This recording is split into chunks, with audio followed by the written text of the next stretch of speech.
only. All opinions expressed are those of the host and do not necessarily reflect the views or opinions of any individuals or organizations mentioned. Statements made about public figures or entities are based on publicly available information and are not intended to harm or defame any person or business.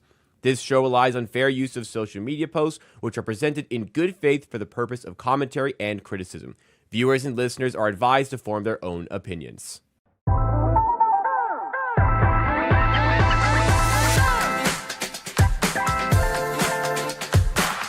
Circle back here on the Circles Off channel, which is part of the Hammer Betting Network. This is a show where we cover the latest and greatest news that comes from gambling Twitter. It can range from just news, but it also gets into the drama a little bit as well. And on the show today, we have more UFC betting potential scandals with some suspicious line movement. We have a potentially interesting way to bet on the FIFA World Cup, and later on in the show, a very important announcement about the future of Circles Off that you're not going to want to miss.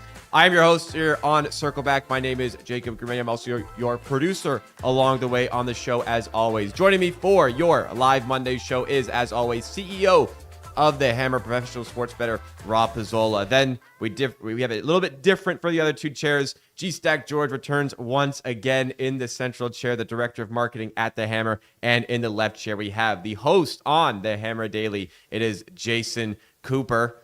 How are y'all feeling? Big weekend of sports once again. Anything catch your eye? Yeah, I listened to Hammer Daily today. Heard you talk about it right off the top. But so Wemby? The Wemby situation, I didn't watch a lot of sports this weekend. Yeah. I've kind of found the second rounds in both NHL and NBA to be the momentum dips. Yeah, a little bit lackluster, but I also didn't have a ton of time. The Wemby elbow, I'm not going to argue the call or anything like that. It very clearly to me was like an intentional elbow that he threw in the situation, but I honestly really like it. Like I like. I'll take a step back here, but I'm kind of me and George are born on the same day in 1986. We're kind of like almost boomers here, basically, right? Yeah. It has an element of old school basketball that I feel has been missing from the NBA for a really long time. Like late 90s, mid-late 90s, even early 2000s, the playoffs were like you want to drive in the paint, like you're going to feel it. And this wasn't exactly that. This is kind of like a dirtier play. But when there's a lot of calls that are not being called over the course of the game, and you feel like, you know, the refs have put away the whistles, you're a star, you might deserve more calls. He took matters into his own hands at that point and tried to send a message. I'm glad that there's no secondary suspension coming here, because I think that would kind of ruin the series. But ultimately, it just kind of was like a throwback to old school sports. And I'm not like George. Like George is actively rooting for injuries in sports. You know, we've established that in the NFL. Well, when it's financially beneficial. Yeah. I don't want somebody to get hurt just because. I don't want to romanticize like trying to hurt people, but every now and then, you know, quick elbow across the neck, send a message. Send a message, get ejected, and then your team is in a bigger position to lose, which they did. A pivotal game 4. Pivotal game 4. 3-1 or 2-2. The word pivotal and game 4 don't go together unless it's 3-0. 3-1 or 2-2. They're minus 460 in their series right now. I don't think they're worried about. Maybe obviously they don't consider. What would they have been if they're up 3-1? Obviously more than minus 5,000. Yeah, probably, but it's all right. I think they're still going to I'd rather be minus 5,000 personally. Yeah, but Jacob, you're thinking short term here. You're thinking the consequences of Game 4. What I see is Wemby just had his Kevin Garnett moment. You can't. It's fuck with don't mess with Victor Wembanyama. No, he had his Minnesota are going to beat the shit out of the rest of the series and hope he gets ejected again, because they know it gets under his skin. All series leading up to this, they have been bumping him every time he drives, every rebound they're shoving him. They have been searching for this. They're going to keep these matchups under a microscope now. They're going to probably be calling things for Wemby maybe a little bit more. I don't know. And also, I'm so curious how you think this isn't good. Like the NBA has been such a nonchalant league. The Stars have been so nonchalant for so long. It's been years. And I think it's a trickle down effect of the older guys, of the older guys who just like, listen, I need to manage my injuries. I need all this stuff. Like, I don't want to play 30% of the season because I want to be healthy for the playoffs. And they just don't care. Give me the guy who cares 10 times out of 10 over the guys who don't. I don't care if you get ejected for a game. I like this for like a viewership. From a viewership perspective, this made the game even better. It was awesome to see. From a Spurs perspective, I don't know how you could look at this like a positive at all. I would be more like, obviously, this is not a great comparison because Victor Wembanyama is already like an elite superstar, but I would like him so much more now as a coach. Like if I'm around the league, I'm looking at a guy like Wemby versus a star player who's going to just like fucking flop, anytime something happens. Well, sure. It's better than like Harden, for example. Yeah, a guy gives a shit. He's clearly agitated. I mean, listen, emotions, at some point, your coach dials you back and says, listen, it's good to play with emotions. You can't be throwing elbows. If a game gets out of whack again, we see this in the NBA all the time, at least in years past.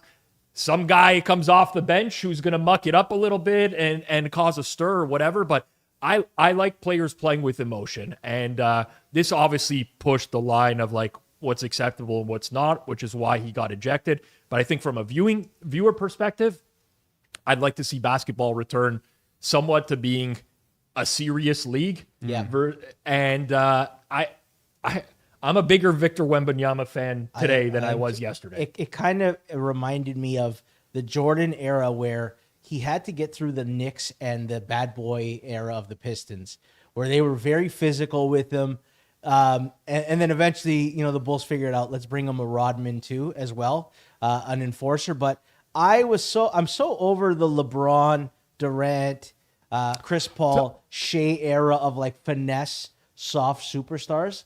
I want like Wembanyama's a badass now. Sorry, this is like off topic as hell, but Durant is like the biggest like loser, most overrated like legacy guy ever. He is such a soft loser. His only championship win is because he joined a super team. You're correct. Let's not lump LeBron into this category. Okay, fair. You want to talk about Chris Paul? You want to talk about Harden, Durant? Sure. Let's not put LeBron into this category. Who doesn't? LeBron is a notorious flopper.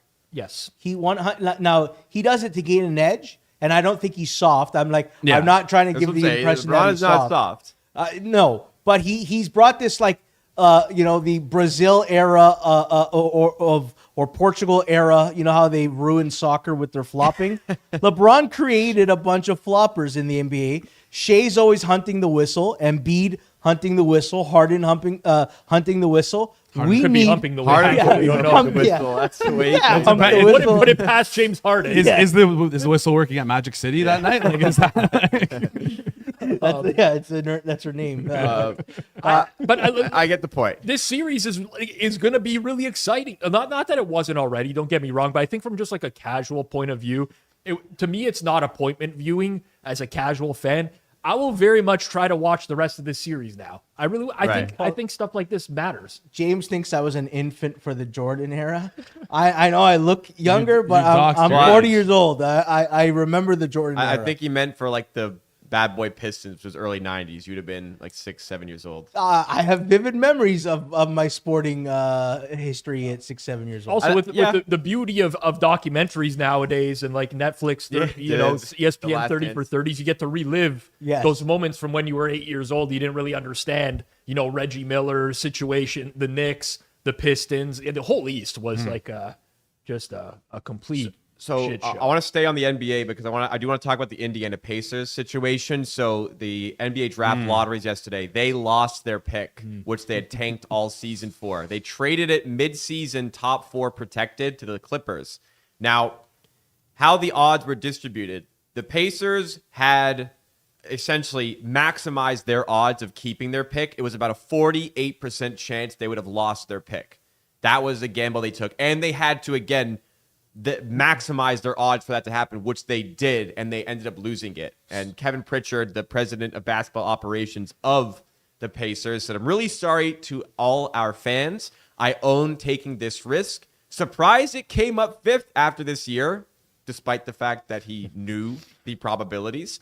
I thought we were due some luck, but please remember, this team deserves a starting center to compete with the best teams next year. We have always been resilient." So the trade was for Ivica Zubac. That's who they went out and got. Probably a good player to bring in. They paid a lot to get him, though. Andrew Allen replied with the quote, "I thought we were due with the hashtag circle back." Thank you for that. Any hashtag circle back alerts us to content you want to see on the show. How do we feel about a coin flip to gamble away your franchise's future? Sorry, so just to be clear here, the top 5, like for them to land 5th was 48%. So they maximize their chances of keeping the pick. So if you're the worst team in the NBA, you have I think it's 47.8% chance of going to 5th, but you can't go any lower. The Pacers had a 27% chance to go to 5th, and then like a 20% to go to 6th. So it added up to 47.8%. Yes. But again, they had to be top 4 because it was top 4 protected. So if it was 5th and 6th, it didn't matter to them.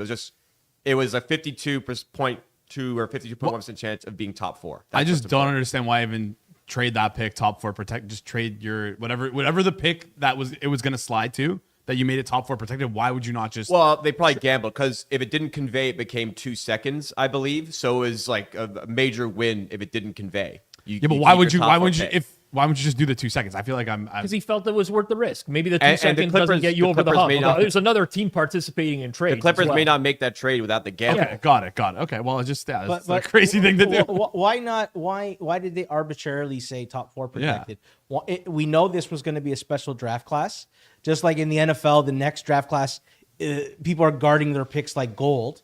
Why not make it top 7 protected? Well, because the Clippers know that if the Pacers are the worst team, they still have that. It was straight out of the trade deadline, so they were. Do we believe the Clippers would have said no on the deal if it was top 7 it's protected? Possible. It's possible it was the sticking point. Yeah. I just think it's not the first time that teams have made bad trades. I remember when the Detroit Pistons happened to be like a championship level contender and ended up with the 2nd overall pick. They wasted it. They drafted Darko Milicic instead of Carmelo Anthony. But why are teams not doing a better job of protecting at the absolute high end of it?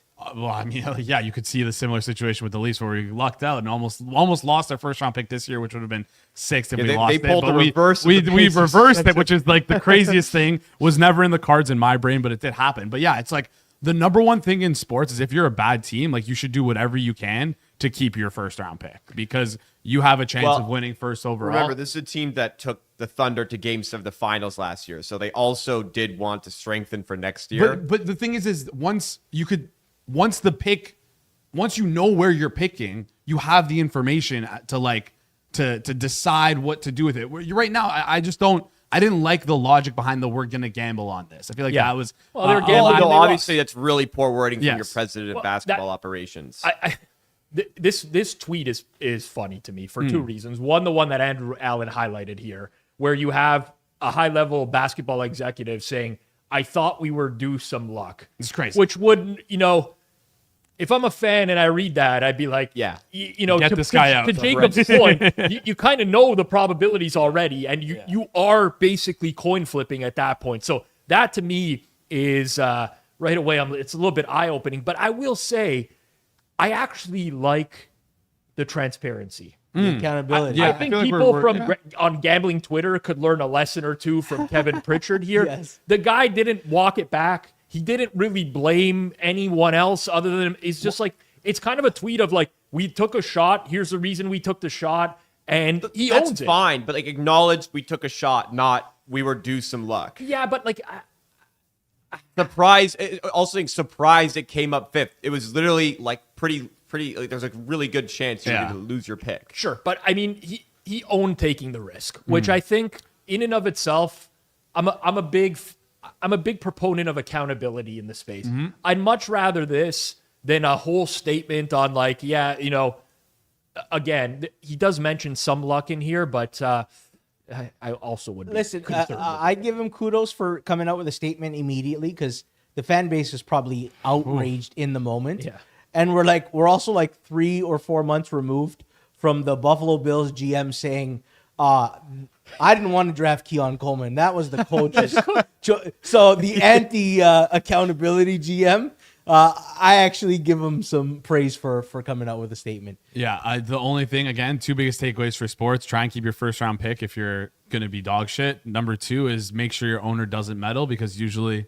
That's what happens. So what's interesting is the Pacers during the NBA, I think it was during the NBA Finals, it was at least late in the playoffs, they traded to get their pick back for this season.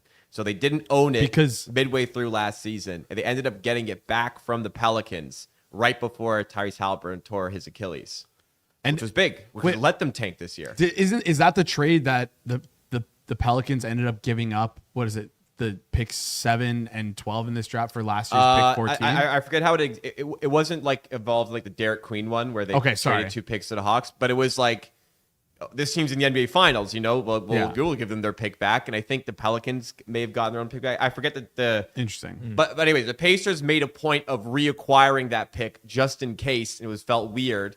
And then Tyrese Halliburton tears his Achilles, so it's very good. They have the pick, they have the option to tank, and then they still lose the pick. They obviously had the script there in that finals. Well, I'm not saying that. I'm kidding. I know, but somebody might think that's what I'm implying. Hold on, Jacob. They made this trade after, with knowing Halliburton's out for the year. This was right before. Before. So the Raptors had the pick mid-season last year and used it to acquire Brandon Ingram. So the Pelicans now owned it. During the playoffs, before the injury, when they were making the run to the finals, I think it was during the finals, but I'm not 100% sure. They traded the pick. They acquired the pick from the Pelicans for another first. So they gave a first to the Pelicans. The Pelicans gave them their first back, put them in control of that pick. And then they had the ability to tank, which was big for them because they ran into injury luck and they were shit this season. Mm-hmm.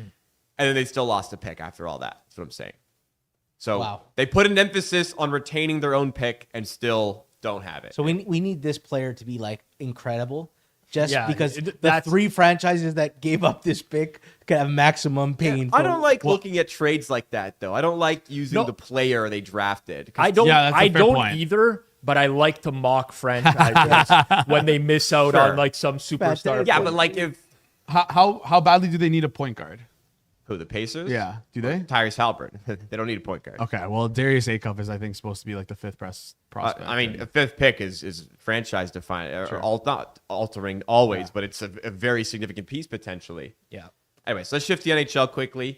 Carolina Hurricanes on a rampage here. Mm-hmm. They are just the 5th team in NHL history since the 1985 Edmonton Oilers to ever start their playoffs with wins in the first 8 games. How do we feel about the Hurricanes, Rob? I feel good about them, but they're going to have to wait like 2 weeks to play another game if Montreal and Buffalo What is that scheduling? Honestly, it's getting embarrassing at this point. I hate Gary Bettman.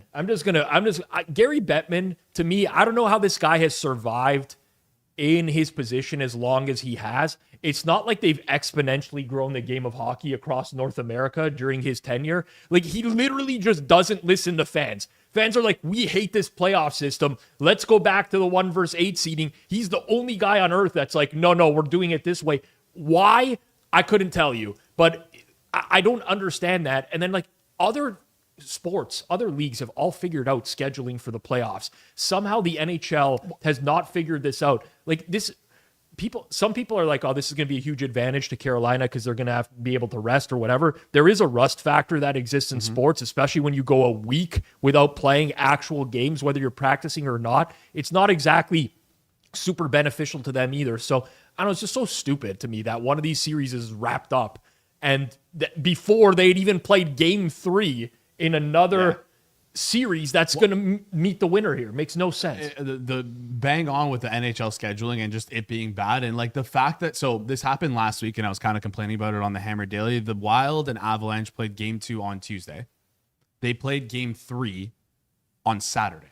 How does that make sense? Yeah, so it turns out that their arena was booked when the Wild arena Minnesota arena was booked Wednesday night and Friday night, not for a concert, not for like this large event. And I mean, no disrespect when I say this, but the NHL got bumped for 2 PWHL games. Yeah. I listen, I watched the PWHL. I think women's hockey is great. Yeah. But the scale and size of the NHL to like get bumped or to not even have it on the Thursday. Anyways. Yeah, I was going to say, but what happened on the Thursday night? Just a vacant arena? And they don't want to play on Monday. How do you not pull rank in that moment? I was going to say that. Like, I remember a time when the Denver Nuggets surprisingly made the Western Conference Final. Yeah. And the stadium was rented out to wrestling for Monday Night Raw.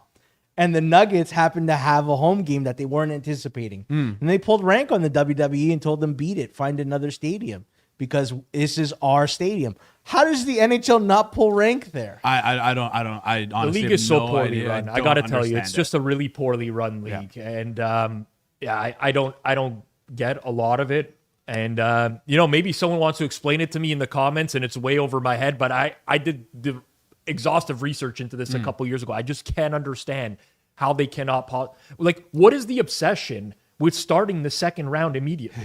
I don't get it. It's like, do you think you're going to lose all the momentum from, you have to have another game start immediately while the first round games are going on? That so much. It drives me nuts. It drives me crazy, especially for those of us who do playoff pools. Yeah. It's just a fucking logistical nightmare.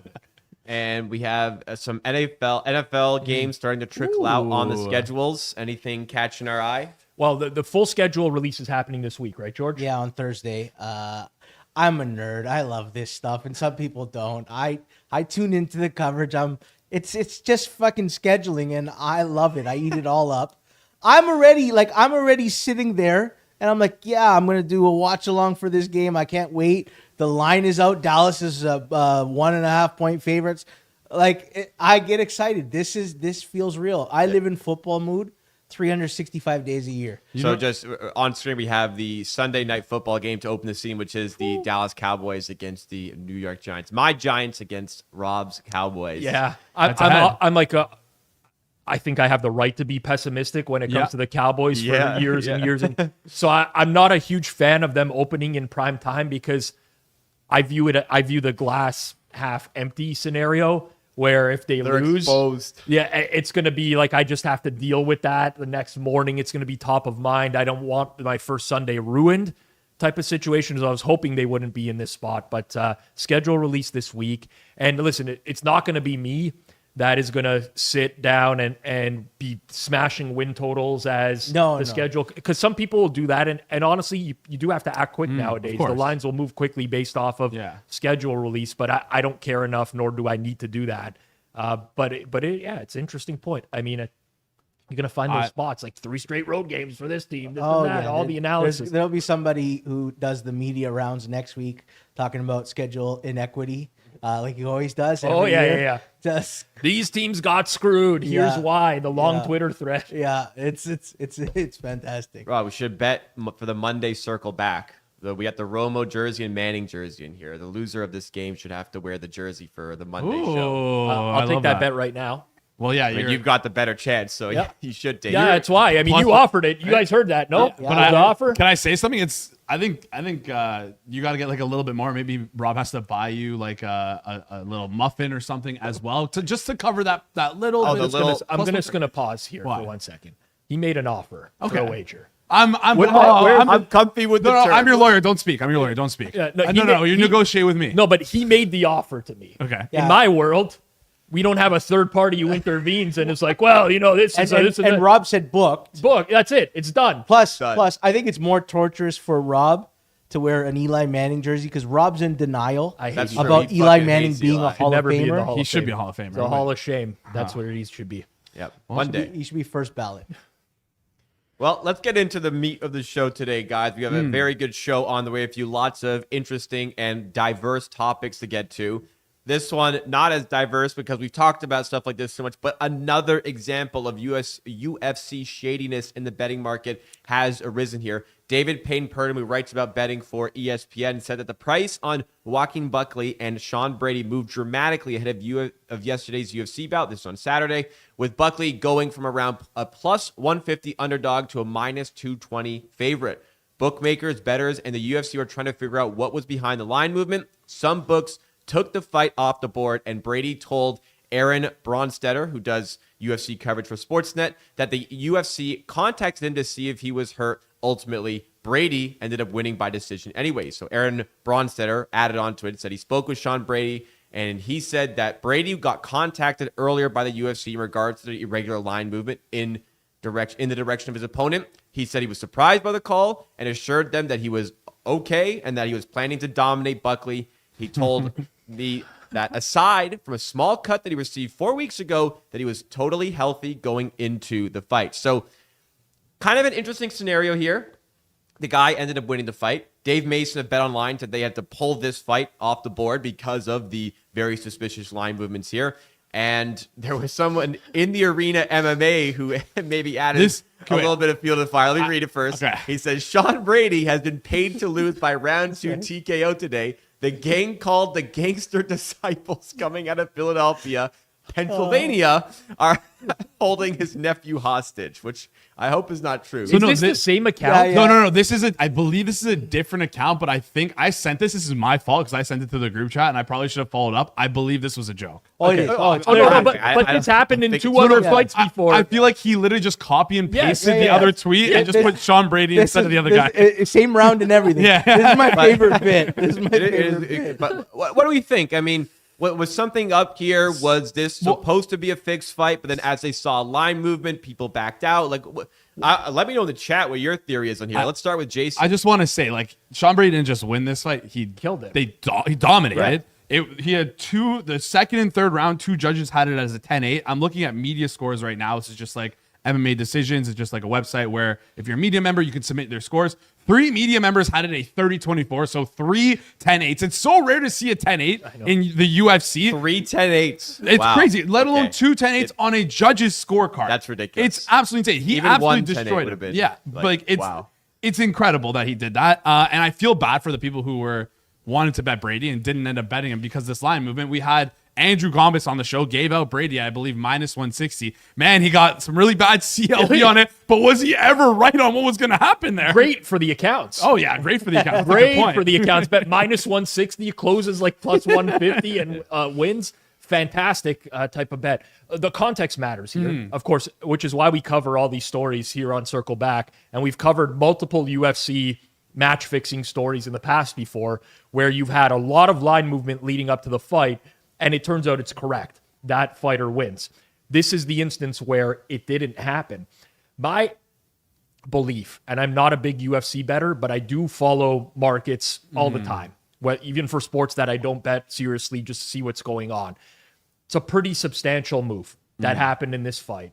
Very, very similar to quote unquote fixed fights in the past. What I do believe is that whoever was responsible for the original big move in this market believed that they had either some sort of inside info on the fight or that the fight was fixed in some capacity. I don't think it was someone just betting an opinion and betting a large amount of money on that opinion. Then I think what happened is that you had a lot of secondary movement, which is the kind of wildfire situation. Imagine following UFC markets for a long time. Andrew Gombis is a great example because he gave out Brady on your show. He tweets right before the fight, I guess I don't like Brady to win anymore, because you see this line movement and you're like, fuck, people know something. And now that we've seen this cycle, good thing I didn't see it in real time, because I probably would have been betting it and I would have learned a very hard lesson. So can I ask a bit on that? Because, like, do you think a lot of the steam comes from people seeing the line movement and then it just kind of snowballs where people are like, well, we've seen examples of match fixing, so I'm going to get in on this. We have prediction market access nowadays, right? So you can look at the order book and see how many orders have been created in a period of time. So I think it's getting larger. I think more people are becoming in tune with the fact that not all these fights might be kosher, and there's a possibility that you can steam chase in this scenario, and you're steam chasing someone who believes that they already know the outcome of the fight beforehand. It's very different than just steam chasing some other big move. We got it in the NFL draft market. Bingo. I was In the gonna use last that example. few hours, Arvel Reese steamed as the number 2 pick.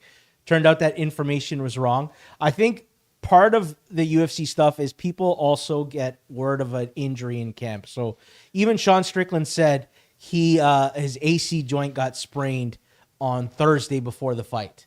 So information comes out, and I've seen it with like suspected staph infections. They even do this thing when they like do a showcase of like wrestling for the people as a pre-media thing. And I've heard people analyze thinking they heard a pop. So oftentimes it's not just that they think it's fixed. They actually believe there's an injury that's not properly baked in. But I agree. I think there's a ton of pile-in, especially when you hear stories of the past of this major line move and the person where the line moved won. So I think there was some pile on here, and it ended up pretty bad. The Arvel Reese example from the draft is a great one. So this is a dangerous way to bet. I've been betting for a long time. I make mistakes all the time, but leading up to the draft, I had someone who was very, very aggressively betting Arvel Reset number 2 and felt very confident that in the info that he had. And then on game day, when the market starts steaming, I use that as confirmation that this information is correct. And I piled in at a worse number and I lost a bunch of money on that wager. But this is the challenge when you're betting and you're just betting blind. You're kind of accepting that whoever initiated the movement has information. And sometimes they're correct. And we've seen that in the UFC several times before. But sometimes they're incorrect and you can lose. You're basically outsourcing your opinion to someone else at that point. And it's a dangerous way to bet. And I've learned that less. I can't say I've learned it because I put it into practice recently.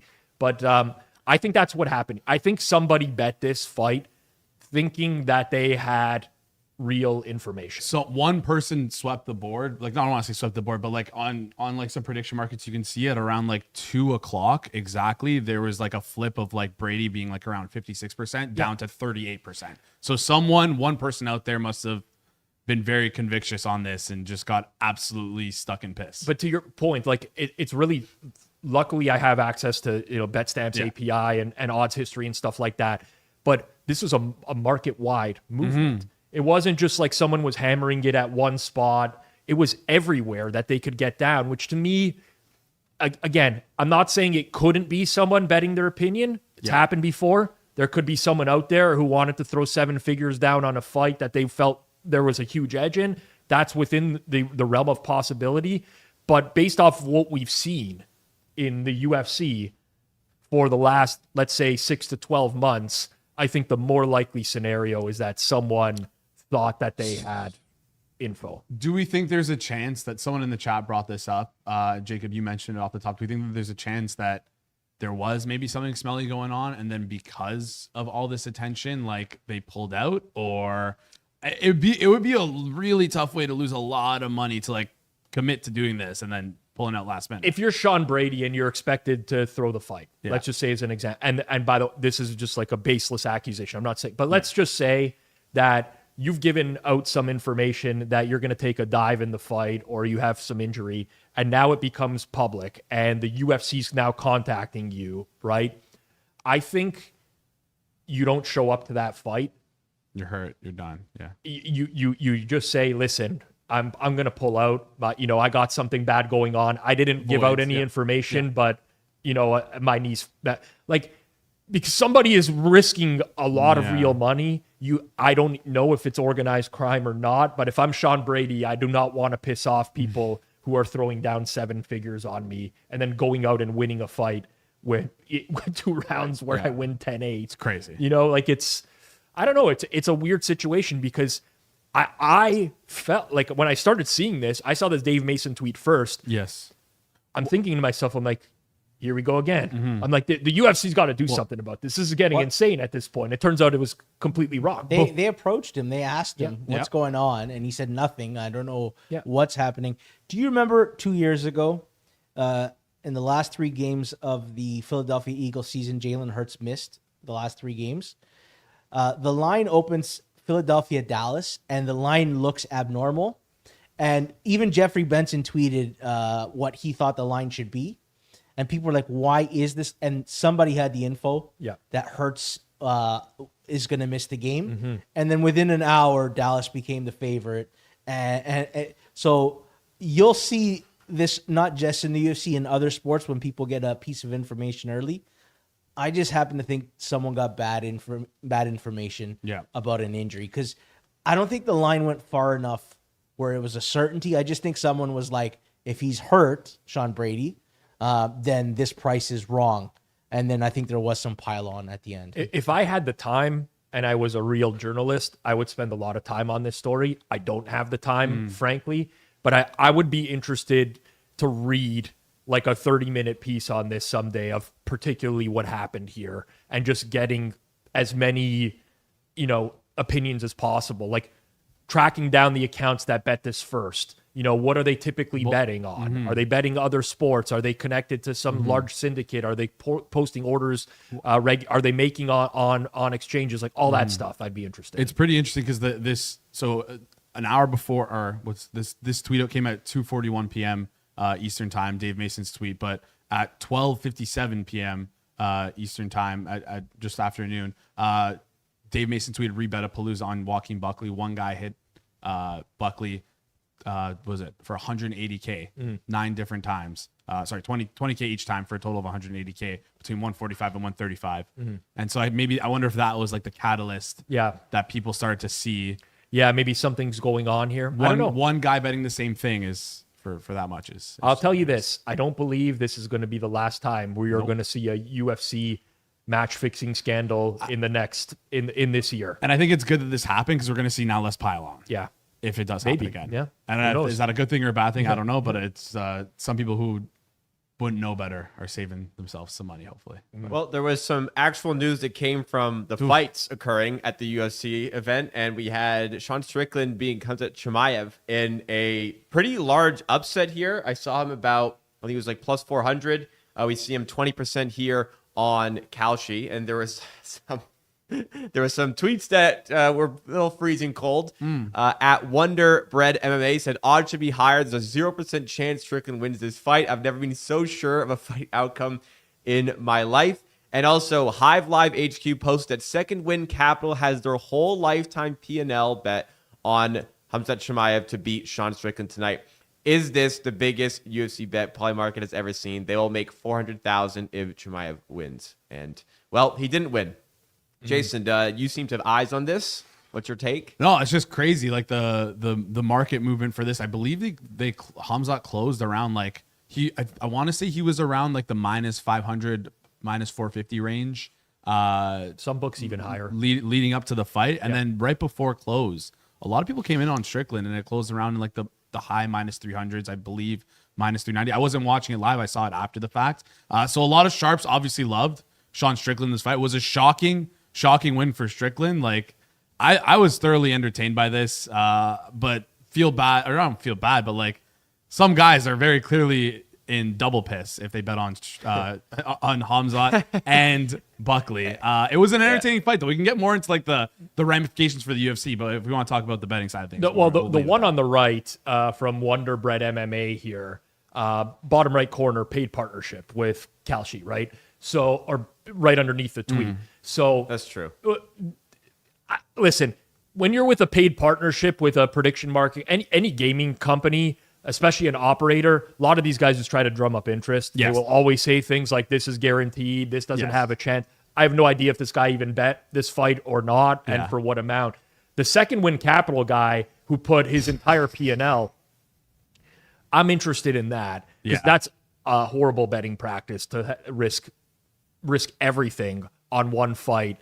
If you're using Kelly staking, you might risk a large portion of your bankroll. Totally fine, but everything is kind of weird. Well, if they have their bankroll in different places. That's a good point as well. But this is what his lifetime P&L on Polymarket. On Polymarket. Wow, that's a hefty size. I'm not diminishing it. Yeah. I feel like I've heard of this name before. You've heard Second Win Capital before? I have a few bots that track different accounts on exchanges, and I might have seen Second Win Capital as well before. I honestly can't remember. But for the ramifications of the UFC in itself, Sean Strickland gets a lot of comparisons. You'll like this, to Eli Manning after that win. 2 massive title wins. No, I'm being serious. 2 massive title wins in fights where he was like plus 300, around plus 300 underdog, which is pretty insane. But the way that Sean Strickland fights is kind of like, he gets this rap of like a bad boy, like, because he's kind of says stupid shit on Twitter. Yeah. And he talks a lot of shit and on like in his interviews and see that. But he's a really boring fighter. He's not very entertaining. He plays it very safe. He's very defensive. He doesn't like to push too much pace. It's interesting to see what's going to happen to the UFC after that, because I don't know if a lot of people are saying the UFC doesn't want him to be a championship because of his mouth. I think it's just because of his fighting style. It's boring. Yeah.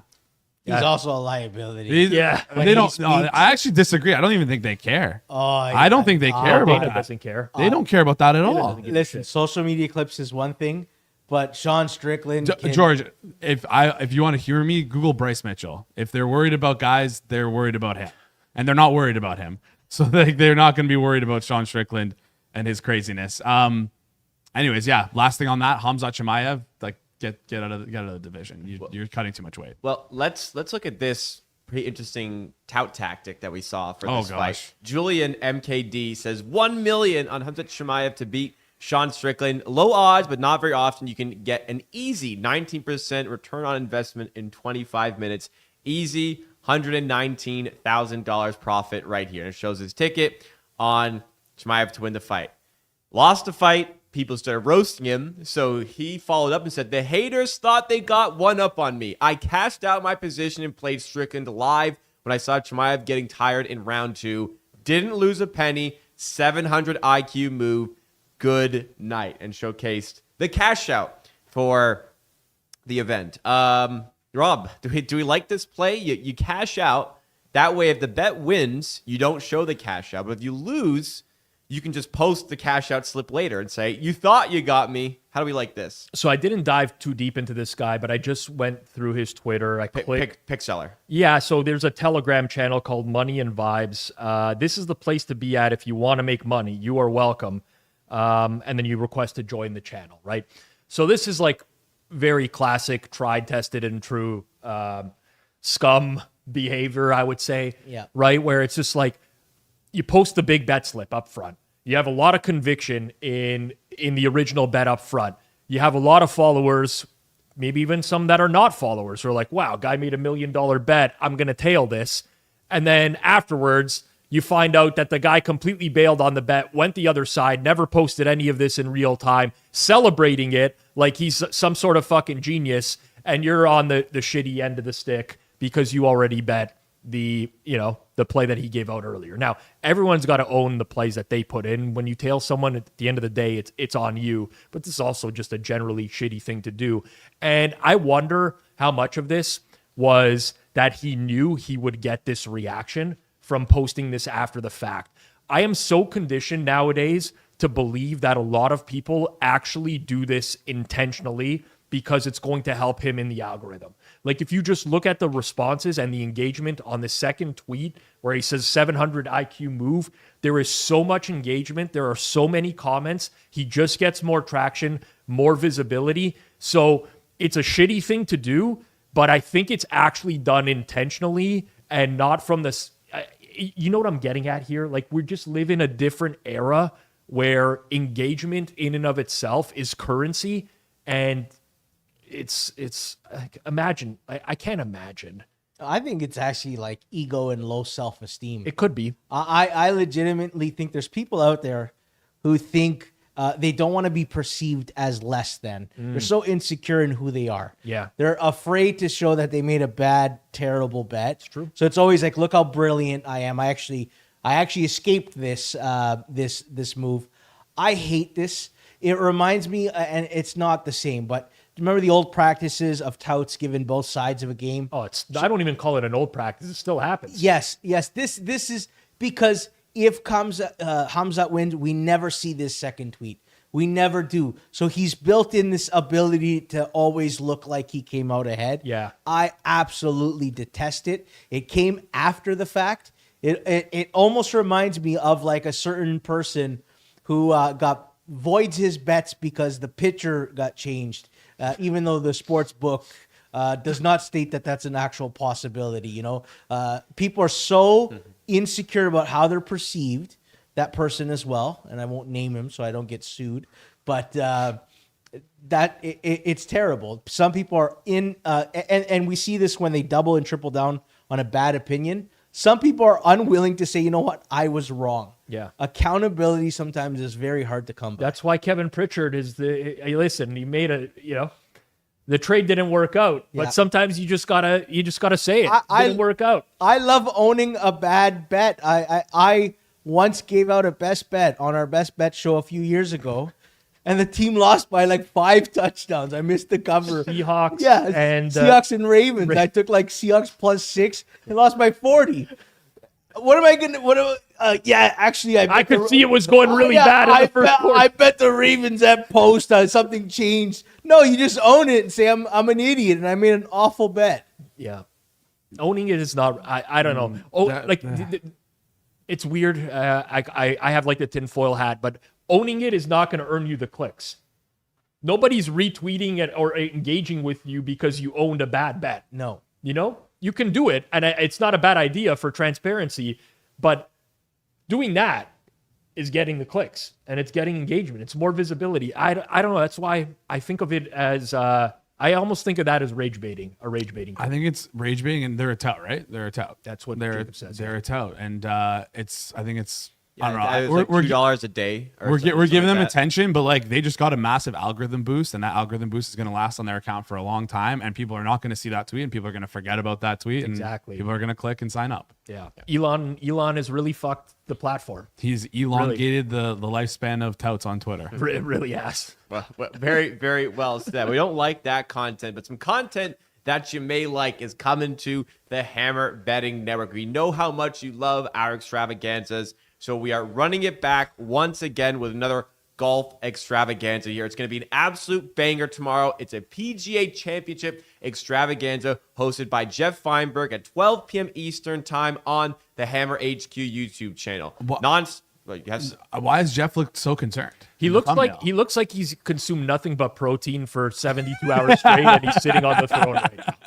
That's what he looks like in that picture. I don't know if you were able to announce it, but that's why I couldn't be here today. Yeah, I mean, it's I didn't want to say, but yeah, not suspended rich this diet. time. Not suspended this time. Our graphic guy did Jeff dirty. He's done others dirtier. Like the time he made me look like Rob's son, mogging you, height mogging me in the draft war room graphic.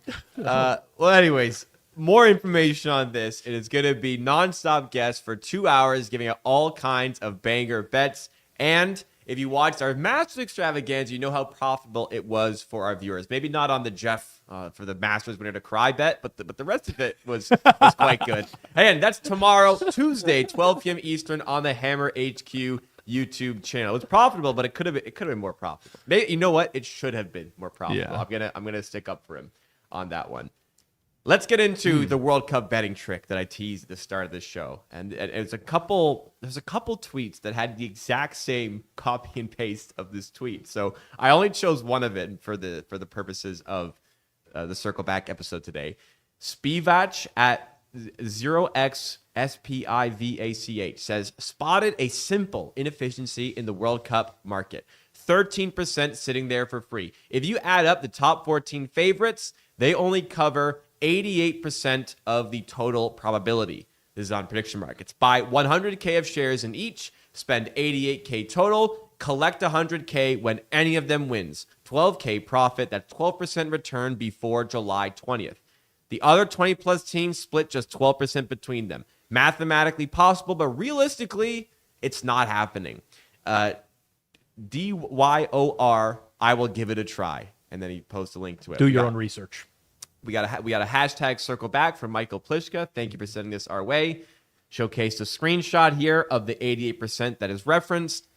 Rob, do we consider this a viable strategy here? We had a couple people react to it. Slightly plus EV says, I'm doing something similar for the NBA playoffs. There's 7 other teams left with a combined 0% chance to win, mathematically possible, but realistically not happening with the Oklahoma City Thunder winning on a $10 wager ticket. Matt Glassman, this is a joke because I slightly plus EV is joking here, I can tell. Yeah. Matt Glassman says, my dad was fond of saying that almost nobody can intuitively tell the difference between 4-1 and 5-1. And so that's where all the value was. I wish my dad lived to see this. What a world. All right, go ahead, Rob. Yeah, so people naturally can't really think probabilistically. It's a challenge in sports betting. So here's the real problem with the original World Cup tweet, right?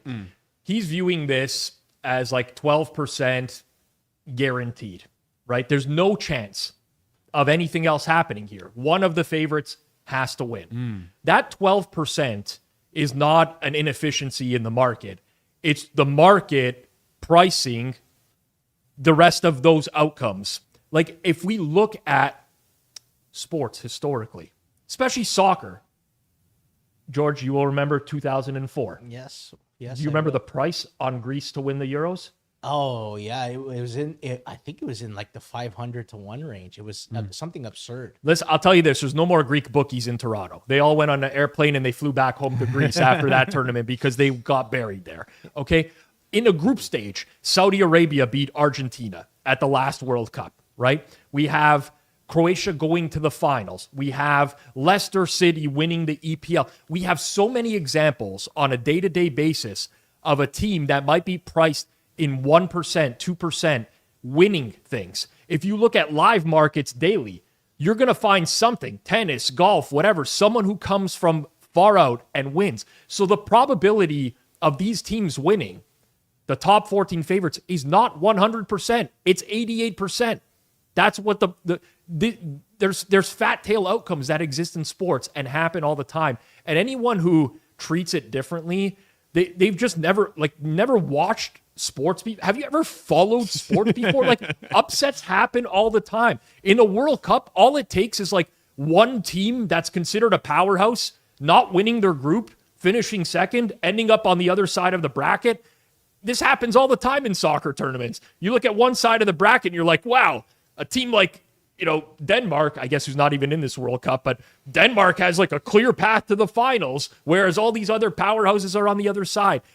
Sports are unpredictable by nature. So whenever these people find like this free money glitch, it's a guaranteed EV, he will likely win these bets. You know what? When he doesn't, he's down 88K. And at that point, it's going to be ugly. And sports through history have shown us that these fat tail outcomes happen, and they happen regularly. So I could just picture this guy before the NFL season, like picking out the top 10 teams and Seattle not being one of them and absolutely getting killed. It happens. People don't realize in order for this bet to be profitable, you have to win this bet X amount of times over the course of X amount of a sample size. They don't think like that. They just think it's free, 12% return on my money. Well, so for this bet to make sense, and you were going to take all you add up the cumulative outcome probabilities, has to equal more than 88%. It's got to be greater than 88%. Probably more than that to even make a bet, like 90 something plus.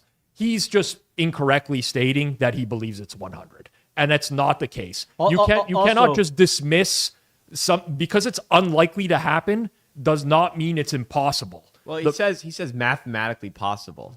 But realistically, it's not happening. Yeah, I love a tweet that says mathematically possible, but returning 12K on 88,000 outlaid is actually more than 12%. So I love that he's missing that part of the math. It's not he's laying 100,000 to return 12. That's true. So you didn't even get the first part of the math. Well, he also said 13% earlier in the tweet as well. Yeah. Yes. Did AI write this? Are we sure? I actually, it's funny that you said that. I literally dropped the tweet into AI. It said, no, it did not write this. Okay. But I will say, since this tweet, France has ticked up 1%. Spain has ticked up 1%. England is the same. Brazil, Argentina are the same. My favorite Portugal ticked up 1%. My favorite is the next version of this tweet is you could just bet France, Spain, England, and Argentina. Sure. Why did he cut it off at 14? Actually, some of the replies said you could even take 6 teams off of this and do the same. Yeah. But like, if your edge is I've added up all these probabilities and they don't equal 100%, like, that's not the edge. Or just buy the no on France, and you get all 40, the rest of the pool. True. It's like just, oh, man. Yeah, it's again, I don't know if this is a tweet made in good faith or not. I struggle with these all the time. I like to believe that it is, and this person thinks that they've uncovered something. But yeah, don't do that. His Twitter bio is interesting. It says researcher and degen. Okay, this is a spoof, and we're reacting to it seriously. I don't think so. You believe this is genuine? I was looking for replies. Yeah, same. I looked at replies. It looks. Yeah, I reasonably I get. This is how a very casual fan His thinks. Twitter profile pic is like a picture of Bender from Futurama with it looks like a beer in his hand? Are we Yeah. sure? A lot of guys have random PFPs. There is a follow-up tweet. He said your investment account gives you 4% APY. Staking gives you 6 to 8% if you're lucky. Inefficiency below, which is the tweet that's referenced, gives you 12% in 70 days. Just buy the top 14 World Cup favorites, spend 88K, collect 100,000 when any of them win. I'm only convinced. I'm only 65% convinced that this is a genuine tweet and not. Well, I'll tell you this: when one of these 14 teams wins the World Cup, which is an 88% probability as of He now, will victory lap He it. will victory lap something that will happen 88% of the time. the last two lines of the tweet is the window wasn't some insider alpha. It was just basic arithmetic that everyone ignored. Which you got wrong. Yes, like Yeah, but like that, it's just like find an arbitrary cutoff in any tournament and just be like, yeah, you know what? I don't see this team winning, therefore they can't win. Therefore, I'm just going to bet the rest of the teams. Like, it doesn't make any sense. Yeah. We're sports fans. It happens all the time. his biggest thing that he's saying though is that it's that the APY on like leaving your money in poly market in like open on a prediction market, like that. It'll just generate you more than leaving your money in a just an investment account. Is that like his biggest thing? If not, if that's the thing, then just bet, like you said, the nose of every other team. Anyways, It's just a very bad strategy. Yes, that, doesn't work. The time where it doesn't work, you're broke. yes. Let's get into a bit of a serious topic in the gambling space, which is occurring in New Jersey, because New Jersey's House Wagering Committee voted 7-0 favorably on a bill requiring sportsbooks to, quote, adopt and publish rules governing wagering account limitations and to notify patrons when accounts are limited, end quote. So basically, they want more transparency for limiting players, telling them why they got limited and when they got limited, what they're limited on, etc. Steve Fezzik, quote tweeted, said, "Who cares? This is a non-story. It would be like casinos need to tell you why they are backing off 21 players." Captain Jack, who does content with Unabated and is a sharp sports bettor, says the state will require a periodic review to determine if an account should still be limited. The operators will also be required to report how many accounts have been limited and each quarter for what reason and how much each account was ahead or behind at the time. Look forward to the news stories. 78% of players limited by DraftKings for being too sharp were ahead less than $1,000 lifetime. And Elihu, who also does sharp betting content, says, "I can't wait to see these rules for limiting players." So essentially the insinuation there is that we can be very creative with how we word why players are limited to continue to limit players as normal, complying with these new regulations and also not making the sportsbook look bad. So let's start with George on this one here. Do you think that forcing sportsbook to be public about why they're limiting players is a good thing for the industry? Do you think we'll see positivity as a result? So I'm kind of with Elihu in like, I can't wait to actually see the rules behind it. I'm skeptical about all this stuff. The one thing I know about governments who are trying to get a hold of sports betting is in many steps they've gotten it wrong. The tax reform bill, they didn't realize the error of it, and just trying to unwind that has been a headache. In Ontario, a good friend of the show of the network, Plus EV Analytics, brought a legitimate case to the regulator, and the regulator didn't even understand and side, I believe, in a correct manner about why the sportsbook erred in their decision. So I have no faith that they actually know anything about this industry. I believe a lot of this stuff is just window dressing to appear. Nothing is like we're doing something and this is how governments operate. We realize there's a problem. We're going to take care of it. I have no faith that will be done properly.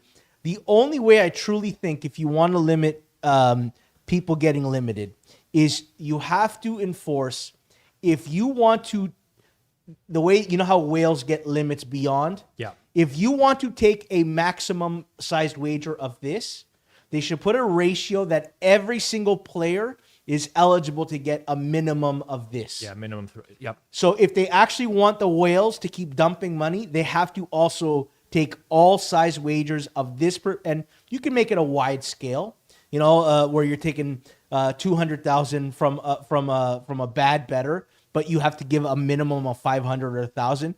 You have to do that, and then if they're unwilling to offer that for players who are limited, then you cannot also get from the top end of your really bad bettors. That's the only true way, I think, because sportsbooks will get creative about reasons why they're limiting. They'll say it's based on inside information and bad practices, or they'll blame.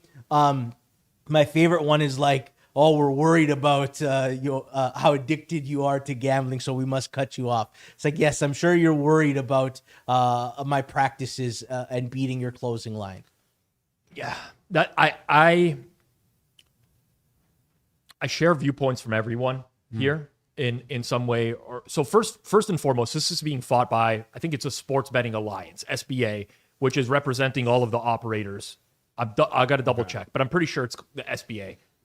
Maybe wrong, something like that, representing all the operators. So operators don't want this. So very clearly that I think by this being enacted and moving forward, there could be an effect that operators don't want. I think Captain Jack lays it out very nicely there.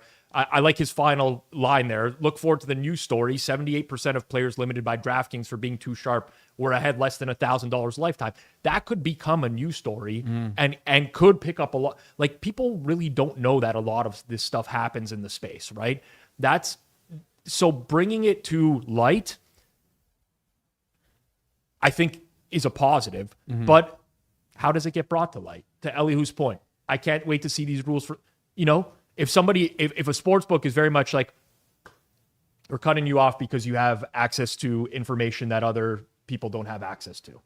It's very unfair practices, unethical. Maybe because I buy an odds screen that other people don't have and pay for, right? And it's very simplistic in the way that it's worded with not too much detail. Is the Massachusetts Gaming Commission, is it New Jersey, going to push back and be like, no, this is unacceptable? Because my experiences in the regulated space across North America are that most of these people don't really have a clue, frankly. Hate to say it like that. So it could end up being a non-story, like Fezzik says. But with that said, like, if I'm Fezzik, he's in Nevada, I would be advocating for this as much as possible. Like, true story, somebody sent me a Fezzik play on Saturday night, or Saturday during the day, for a Monday NBA game. For tonight's Thunder game, bet the over in the game at Bet Rivers and at DraftKings. Well, guess what? If I actually go and place that bet on any account and I'm ahead by 2.5 points right now, see you later. 2 days in advance, NBA game, gone, limited, with a very high likelihood, unless that account is extremely primed or whatever. So if all people who would be wanting to advocate for this, being brought forward, like being in the public light and the limiting practices, I would assume it's a guy like Fezzik who's betting days in advance, who's betting NFL game of the year, 5 months in advance and stuff like that. So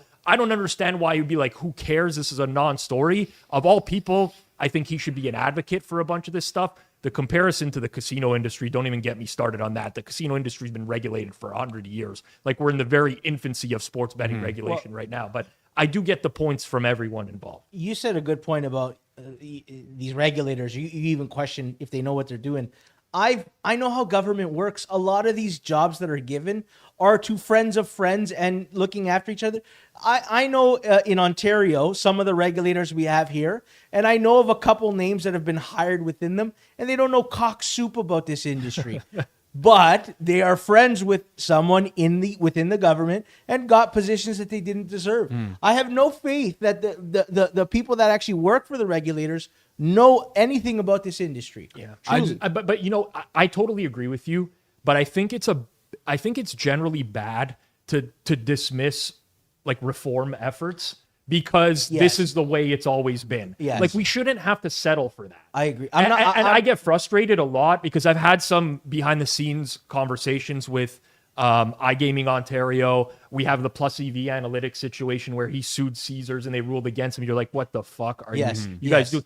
But like, I don't think we should dismiss reform efforts because this is just the way it is. I agree. I'm not optimistic. I'm not even cautiously optimistic. I'm skeptical. I'm not a cynic.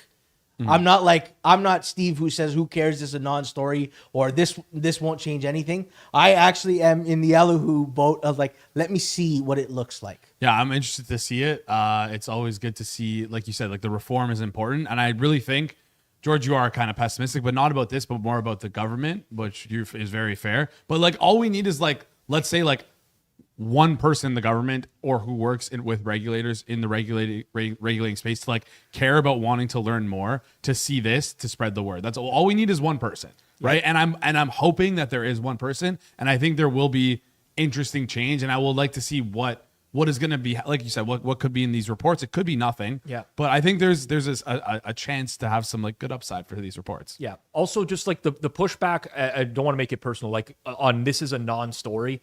I mean, if you were to poll, is this a not? Well, if you were to poll the general Literally, how is it a non-story? of bettors, right? The vast majority of bettors don't even know that limiting is a thing. Yes. They don't know that they're allowed to bet at DraftKings and Fanatics and bet because they're expected to lose. Yeah, at big bet sizes, and they're showing it.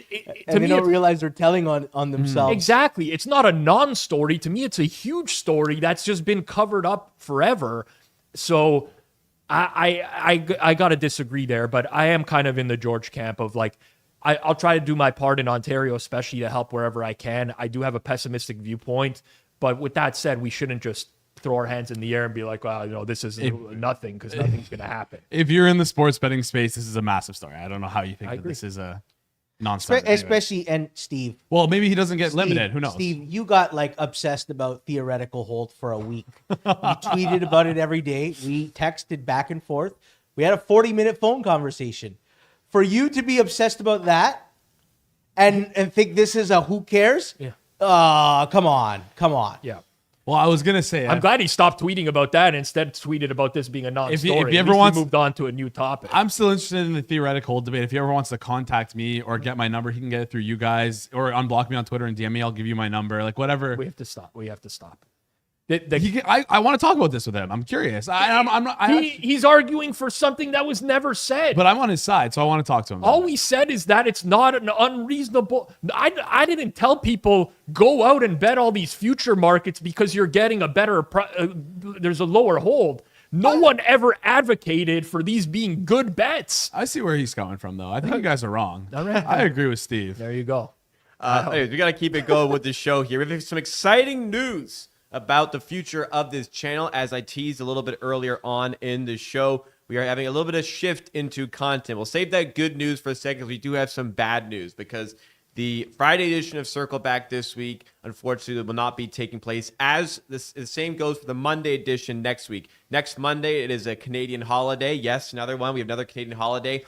On Friday, we are going to be away because we are going to be doing some preparations for revamping the Friday show into a brand new Thursday live show. It's going to be same cast, same topic, same vibe, except we're doing it live Thursdays at 4 p.m. Eastern time right here on the Circles Off channel. So you can interact with the comments in real time. So that's going to be 2 live circle backs every week right here on the Circles Off channel. Reminder, if you're enjoying the content, you want to see more content, you're excited for the live Thursday show, then make sure you're subscribed to the channel. Also, as a reminder, just make sure you hit the like on this one. But again, no show on Friday. We'll have some content that is replacing that. So we're not just doing nothing. We're going to be actually getting out content there. On Monday, guess what? It's a holiday. We will be doing nothing. But we're going to have the live show on Thursday that week. Rob, do you want to elaborate a little bit more on the shift to the live Thursday instead of the pre-recorded Friday show? Yeah, absolutely. So very data-driven, as Ferris pointed out in his blog about a month ago. But we like to look at times when our viewership is online. For those who are 23K subs who follow on Circles Off, a lot of you guys are online Thursdays, 4 to 6 Eastern time, and you're not online Fridays. So we want to get content when people are online and when they're going to be able to consume it. Just made logical sense. Let's move Circle Back from its Friday 8 a.m. over to live on Thursday when we're recording it anyways. Might as well just have the interaction happen in real time. So we're doing that. Got a lot of other stuff that's going on in the background for sure. And of course, Kanish is going to hear this. He's going to post some comment or something about the Canadians being, weak and taking the holidays off. We get one a month. We get Victoria Day. And we don't even take. We're working Memorial Day, the 25th. How about this? Kanish, give me 4 shows in a row of Circle Back that you're on where you're on time and we start on time. I am, and then you could talk to us about being lazy. When Rob pitched the live show, I pushed back because I did not want to do a live show with Kanish because he wouldn't be on time for any of them. But every time in the group chat, it's like, I'll be there in 5 minutes. It's like 5 minutes past the time you guys agreed to record. It's crazy. And by the way, if you like watching the show on Friday, you still can. We recorded the show Thursday evening anyways. It's the exact same show for you on Friday. But if you want to watch it Thursday while we're live, you can do that. Interact with us in real time. Can't wait to be in the chat there. Anyway, let's get into the comments from the previous week's episode of Circle Back. First one comes from Huckleberry Finn. I'm talking a big game here, but my job might be on the line because he says, please fire Jacob. If he can't comprehend the definition of a scam, there is no way he is capable of producing content. Rob, am I in trouble? No, I don't think so. I don't think so. No, I don't know how you can't comprehend it, but that's fine. That's your prerogative. I would also say the Venn diagram of people who understand a scam versus people who are capable of producing content, like they don't need to overlap. One is very different from the other, but I'm with you, Huckleberry Finn. I don't know why it's so hard for this guy to grasp it. But with that said, you are defending me in some of the comments. I disagree with you guys. Jacob's on the right side here. I love Huckleberry Finn too. He's a great contributor. The Circles Off account to defend my take on the mechanic. I believe those were Jacob's posts that were actually under the Circles Off account, and they were disguised as my own. Yeah, you usually comment using your own YouTube account. No, he doesn't. This is nefarious from Jacob right now. This is nefarious. If you get a Circles Off reply, the reality is you don't know if it's from me or Jacob. It could be either one. Yeah, you guys should initial at the end. I do sometimes, but Rob sometimes should use his account. I use my own account to reply as well. So I use my own account to reply to stuff that I have like a personal opinion on. So I replied to this with my own personal account. As a representation of the brand, I use Circles Off to reply. I think Rob should follow that as well. Yeah, treat the brand as a personal account sometimes. Also, I like Huckleberry Finn. I love Huckleberry Finn. He's I don't anymore. He watches across the network. He's a great contributor, but he's wrong here. Wow. Jacob called him a piece of shit. Can you believe it? No, I said when I get fired, it won't be because of my inability to understand scams. Bob's Burgers had the next comment here. He says, go Habs go. Someone's got to bring the cup back to Canada. It's definitely not going to be Toronto. This was before the lottery win, by the way. And it's not going to be Edmonton or Winnipeg either. Winnipeg and Edmonton need rebuilds. I personally don't want any Canadian team to win, let alone Montreal, if it's not going to be the Leafs. Jason, are you in agreement with me? Honestly, like slightly yes, but like I actually don't give a fuck about the cup coming to Canada. That just doesn't mean anything to me. The cup comes to Canada every year. Yeah, who you know cares? why it comes to Canada? Because all the winning team players are Canadian. Yeah, there you go. And I also predominantly Canadian every year. I was at a party at Jordan Binnington's backyard when he brought the cup to Canada. It happens all the time. Do I want the Habs to win? Fuck no. But the problem is I don't want any team to win. So like I actually don't even care if the Habs win. Yes, I'm gonna have to hear them, but I just mute Barreto. No, I do care. I kind of like. I am of the belief, since we are the Mecca and we are the most important city of Canada. Toronto, yes. Toronto needs to bring the cup back. That being said, I love McDavid as a player, and I have cheered for him to win. Just him. If he wasn't at Edmonton, I would not care about Edmonton winning the cup. It's hard. It's hard for me to say because I do like I don't know. I'm just like the Toronto's in such piss right now with the whole. Yeah, well, we can get into this on another. For me, show, money speaks, and I don't have. You don't have much to win the there cup. You go. So I don't. Yeah, I'd probably if they were to win the cup, I'd probably be adding them close. Depending on the price, but based on like look ahead prices right now, I'd be adding them next series and then Alex probably in the finals if they make it. Alex would be unbearable though, right? If Montreal that's another point. But he's already unbearable. So if it's you not that know big of a someone deal. that's a fan of one of these teams, my best friend's an Oilers fan, so it's like I'm never cheering for the Oilers. Are you fucking kidding me? And then I got to see Pisky's posts about Montreal. I'm out. Get I'm out out. of here. The mute button's strong. Go Buffalo, man. Come on. The last comment to feature is from Ricky Pucks. He shares a plus EV move this summer. This is also Jeff Feinberg's plus EV move. But he says, plus EV move for the summer, I will freeze half a bottle of water. If I know I'm going for a long walk or a run or maybe run some errands, I'll fill the other half with water. then freeze that bottle. Over the next hour or two, the ice melts into the water. So you've been out for a while, really need a drink, you can get some ice cold water. Jeff likes to do this with Gatorade. Yes, and the Gatorade trick is incredible. If you ever have if you have a wedding, prep for the wedding afterwards. If you know it's like your close friend's wedding, you get half a bottle of Gatorade, you stick it in the freezer, make sure you have another half ready to refill it, and it is the best hangover cure ever. Okay, I have an idea. Just came to me right now, but you seem like a good test dummy, Jason. You could have just said like test subject. You have to use the word dummy. Well, yeah, but it's test dummy is a term. Okay, it's fine, a term. fine. I wasn't calling you a dummy. If we can get some plus EV moves down in the chat below, we will turn this into something where Jason tries one of them at least weekly, if not daily. I actually wanted to do this as a form of shorts for the channel. Beautiful. You know what? Let's do it. We'll both do it. Exactly. Test I'll them do out. it. Yeah. Plus EV moves. I want to hear them down below. I got tagged in one yesterday by Prop Dude on Twitter. There was that woman who worked for Sportsnet who had the shaved ice and mustard. The mustard. Which I actually like mustard. I think I could handle trying that. I don't expect to enjoy it, but I think I could try that. Is it like yellow mustard? Are we talking like grainy mustard, Yellow like mustard. Dijon? Like just your regular Hold on. diner mustard. Why is this plus EV? This requires freezing the bottle twice. No, wait. Why not just take 2 bottles with you or get a bigger bottle of water? No, what do you mean? This is not plus EV. No. Listen, plus EV, you're not supposed to add way more effort than a much more simple solution. No, you drink for the. This is for water, but for Gatorade, you drink half a bottle of Gatorade, you put it away, put it in the fridge. I'm not gonna have the rest of the Gatorade. The next day, you refill it with Gatorade, and you have ice cold Gatorade instantly. And the same thing with water. You have ice cold water. No, this is freezer. You leave it in the fridge, it doesn't make a difference. Just get one out of the fridge at the store. G-Stack George, huge fan of Huckleberry Finn, despises Ricky Pucks. I like Ricky Pucks. That's the other thing. If you're I'm going, never gonna if you're do going this. on a long walk, you're probably walking past a convenience store. If you're out of your water, grab another one from the What if he's on a store. trail? What if he's going on a hike? You know how those convenience stores get you these days, George. You're not getting fair price on a water bottle at a convenience store.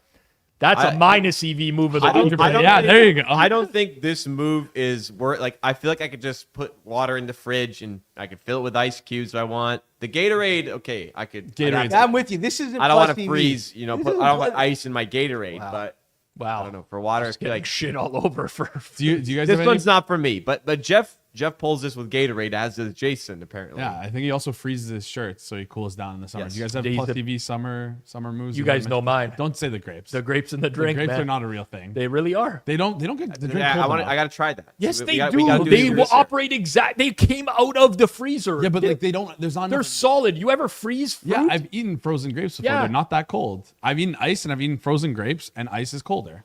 Yeah, there's a comment here from Spoon's Bets: room temperature water better than ice water. I'm a room temp guy with water. no. Actually, Depends I don't really depends like on the ice time water. of year. Anytime, I prefer room temp. Yeah, Well, but cold water tastes better. It tastes it's a little crisper. different, It is but crisper. Sometimes it's cold, too cold though it hurts your teeth. a little bit, water you know? is for hydration though. I'm not as into it for the taste always. Okay, as a person who like exclusively drinks water, and when he's not drinking water, it's coffee. I love the taste of water, and cold water. It's scientifically proven tastes better. Do we think George can decide? Do you think you can decipher between like different water bottle companies? If we had like five, I'll pick on a Dasani Dasani. immediately. Okay, I'm very all right. particular about like water brands I'm gonna and say which some- ones I'm going to use. I'm gonna say something controversial. Dasani's actually my favorite taste of water. Oh, that's your the hell worst outta take. here. You've had a lot of Jesus. bad takes, Oh and my that's the God. worst you've ever 100%. had. That's Wow, saying a lot. I should have 100% sourced the my Dasani favorite. sponsorship. You're for this talking 5 about the years taste ago. of fucking Be the water, first person just ever for who fun. wanted Hold it. on, Jacob. You don't think temperature changes the taste of your drink? It does. I didn't disagree. Oh, okay. I thought you did. No, but yeah, with Dasani, if you make it cold, it tastes like pennies, like eating pennies. Okay. And if you drink it warm, it tastes like eating a quarter. You know, it's Okay. slightly different. This is my Slightly weird. Still metallic. This is my weird Very take. metallic. There's a thickness to Dasani that I like the taste. of. Ooh, a little viscous. All little right. thickness. Dasani's also just like filtered tap water. It's just It's nothing all filtered special. tap water. No, What are it we talking isn't. about here? There's plenty of water that comes from natural. Yeah, it's sources. where do you think the water? Wait, hold on. Where do you think our tap water in Ontario comes from? It's filtered tap. Where does it come from? the lake. It doesn't come from naturally occurring spring water. No, it's filtered spring water. They just take it from Throw some fluoride in. Yeah, For, there it's you good go. for your teeth. Yeah. When you But there is water you can drink, like Perrier and Evian, that comes directly from natural spring lake water, where a deer took a piss in the spring. Yeah. You know? Honestly, I like all water except sparkling water. I'm When you make George's famous cock soup, how do you which water do you use in there? Do you pour a bottle of Dasani in there? Or? that beautiful tap water, baby. Anyways, we got to keep going this show because we're actually a little bit behind schedule My here. bad. But it is important for us to remind you that you need to get involved with the show. You can comment something down below to have your take. So if you want to see your take potentially featured on a future episode, you can comment something down below. Me or Rob will be in the comments replying to you, and we'll be interacting with stuff. If you're on Twitter, use the hashtag #CircleBack. We showcase a couple throughout the show, but it alerts us to content that you want to see because we want to make sure that you're seeing the content you want on the show. And finally, you can also go to the Discord and use the CircleBack submissions channel to discuss things that you want to see on the show as well. We're for the people here. We want to give you the content that you want to see. Two more topics, then we got to get into the chopping block. The first of those last two come from Pro Football Talk, who is a quote from President Trump, who weighs in on NFL's pivot to paid streaming platforms. He says, "I don't like it.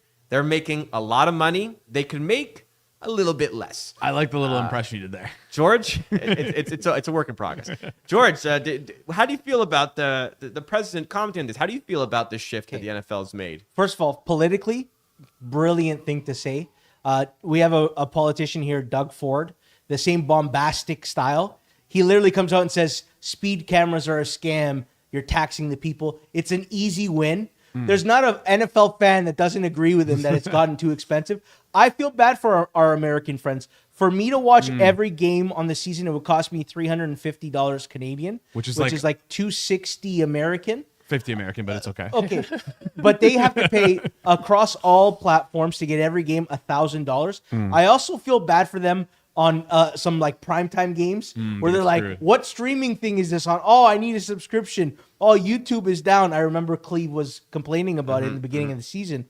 And Canadians were so spoiled. It's just all on our cable network channels. And it's on DAZN. Like, I love the shift selfishly because I all in pay one for place. DAZN. I get every single game.